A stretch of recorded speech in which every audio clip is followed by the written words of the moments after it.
تلنگانہ حکومت کے عوامی نمائندوں، عہدیداروں اور جرنلسٹوں کی ٹیم نے ساؤتھ کوریا کے دارالحکومت سیول شہر کے درمیان سے گزرنے والی ندی چیونگچن سیمر پروجیکٹ کا معائنہ کیا۔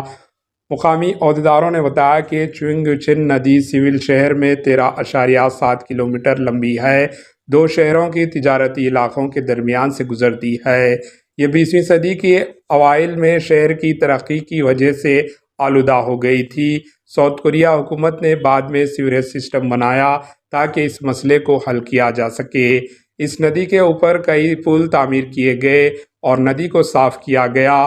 وفد کی قیادت کرنے والے وزیر پونگولیٹی سرینیواس ریڈی نے کہا کہ سیول شہر میں جس طریقے سے ندی کو صاف کرتے ہوئے ٹورسٹ پلیس میں تبدیل کیا گیا ہے، موسی ندی کو بھی اسی طرز پر ترقی دی جائے گی۔ اس موقع پر وزیر پونم پربھاکر، پرنسپل سیکرٹری بلدی نظم و نسق دانا کشور، میئر وجے لکشمی و دیگر بھی موجود تھے۔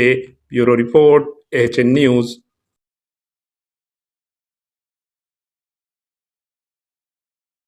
ہمارے AHN نیوز کو سبسکرائب کریے تاکہ آپ کو نوٹیفیکیشنز آتے رہے وقت پر۔